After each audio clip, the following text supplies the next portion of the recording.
That's it. Yes, you read the title correctly. I am calling the war in Ukraine, Russia's invasion, exactly 1 month into the conflict. Ukraine has won. SAR Experience. Привit and greetings from beautiful Budapest, where I've temporarily relocated to with the war in Ukraine. And why am I calling the war now? It's day 29 of the war. And let's get into it. Let's get into what Russia's strategic objectives were when this war started and how far have they progressed.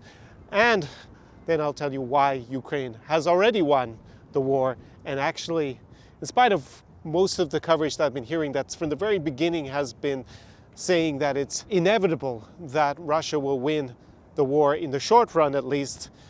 In fact, it looks like turning out to be the opposite. So let's remind ourselves of what those strategic objectives were when Putin decided to invade Ukraine.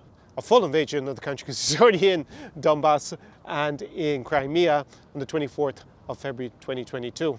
So out here I have the Danube River near sunset.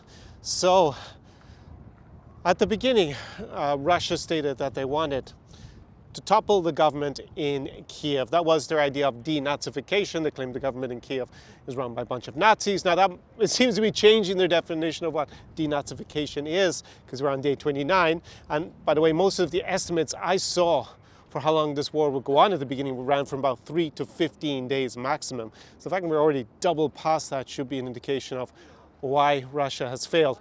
So that was the first one, denazification. Now the other one was demilitarization. And in order to do that, you would need to neutralize Ukraine, force it to be neutral, destroy its army, or at least capture its army, and make sure that it agrees in writing not to join in the future NATO, North Atlantic Treaty Organization, obviously that's a military alliance, or the European Union, which is a political and economic union. The European Union also has a mutual defense clause, although it's not as strong as obviously being able to call on US military support. You'd have to rely on the Germans and French to come save you if you wanted to invoke that. And obviously by achieving that goal, they would effectively make Ukraine a vassal state of Ukraine. President Putin said at the beginning, when he made that declaration of war speech 2 days before the invasion, that basically doesn't consider Ukraine to have a right to be independent of Russia and that its borders are illegitimate. And that was the fourth goal, is to capture Ukraine militarily, especially all the territory east of the Dnieper and on the Black Sea. And let's go and have a look exactly at what they've achieved by day 29. So Russia currently controls, as I'm making this video, Kherson, biggest population center, about 300,000 people in the south of Ukraine. It is at the mouth of the river Dnieper. They also control Novokakhovka, which is about an hour further north along the river from Kherson, and that is strategically important because it controls the water supply into Crimea, which is the peninsula of Ukraine that Russia annexed in 2014.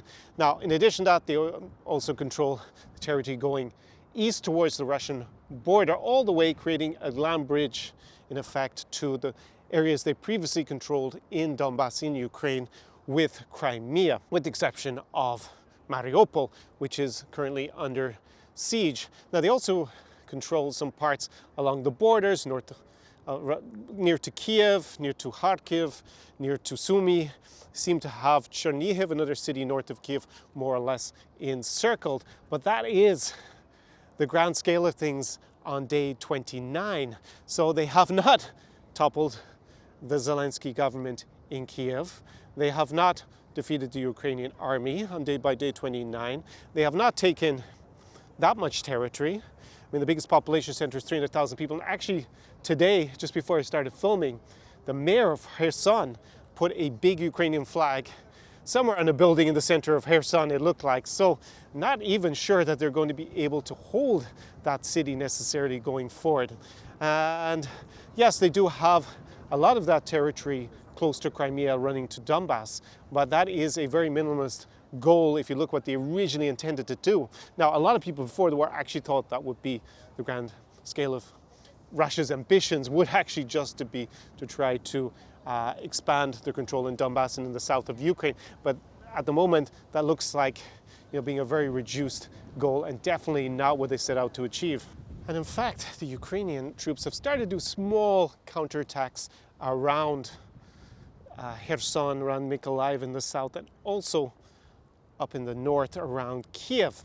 So it's not entirely clear how Russia plans to, one, expand, because they can take Mariupol with a lot of fighting and a lot of destruction. Probably what I'm seeing is a lot of loss of men, material, and ultimately money, right? In order to take all that.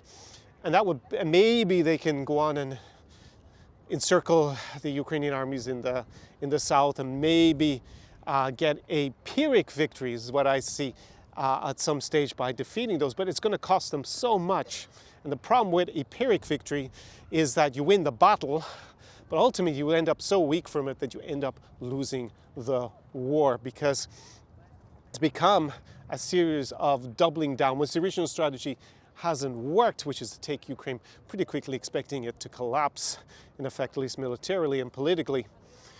Well, if you keep doubling down, it becomes more and more expensive to get those very limited goals, and you end up very weak. So an example of that is actually with the Soviet Union when they invaded Finland in 1940 in the Winter War. And they actually won and got a peace deal. Basically, the Finns had to give the Soviets more than what they originally wanted, but it left the Soviet Union so weak that when Nazi Germany launched Operation Barbarossa afterwards, it was very easy for them to get very far very quickly, because the Soviets basically had gained a Pyrrhic victory. And originally I had seen Ukraine probably winning this war in the very long term. Basically, they would lose the original military battles, and then it would become a partisan war with the West arming Ukraine to the teeth to basically do what they'd done in Afghanistan by arming the Mujahideen. And basically over a long period of time to build up attrition of the Russian willingness to stay there and occupy Ukraine. Now, I don't even see realistically how Russia is even going to hold on to a lot of the territory gains that they've made, because of the amount of cost that they've been subjected to. And we don't know exactly how many Russian soldiers have died, but it seems to be somewhere between 7,000 and 15,000. 15,000 would have been what the Soviet Union lost in 10 years in Afghanistan. So even if it's the lowball figure, and it's 7,000, still half, and it's 1 month. I mean, this is really big and really problematic for their ability to stay, and the morale of the Russian soldiers, because it's not very clear what they're fighting for. From what I can see, of course, with the propaganda about denazifying, and there's the Azov battalion in Mariupol, so I guess the Russians can say if they win there that they denazified by defeating that particular battalion, which has many people from the far right who have a philosophy similar to Nazism. But that's not originally what they meant. They meant originally taking out the government in Kiev. So yeah, I just don't see how they can sustain all of that, and that's why I'm calling it already for Ukraine. So should you care that I'm sticking my neck out and calling it for Ukraine? Well, probably not really. I'm not a military expert, and whilst I have a background in international relations and strategic studies, I haven't worked in this field. I've really been focused on it for most of the last 20 years. So probably you should just take my opinion like all the other opinions that you're reading online, because most people, unless they are really the expert, they're just reading other people's opinions and working on that. So, my former head of faculty, Elliot Cohen, has come out with that conclusion already more or less a week ago. I reviewed Francis Fukuyama in that video when he wrote so like maybe even 10 days ago at this stage, that Ukraine was going to win. And what I'm doing every day is I'm reading the pro-Western, pro-Ukrainian media, and also the pro-Russian media.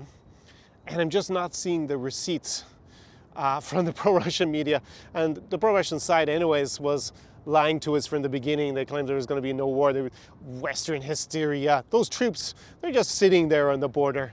And you know, a lot of the people who parrot that, and I know they parrot that because now I read the pro-Russian media every day, and you know, they take down their videos afterwards, like Gonzalo Lira and the Duran, when it turns out that they're basically just reading. I'm guessing they're just reading what they're seeing online from, you know, pro-Russian media. No one over the age of 12 or with an IQ over 90 seriously believes that the Russians are going to invade anytime soon. I am not going to take down this video, even if I'm wrong. And, you know, I'm just going to leave the video up, and you know how I felt on day 29 of this war, as well as I didn't agree with Francis Fukuyama and Eliot Cohen from SAIS when I was actually there, because it was around the time of the Iraq War.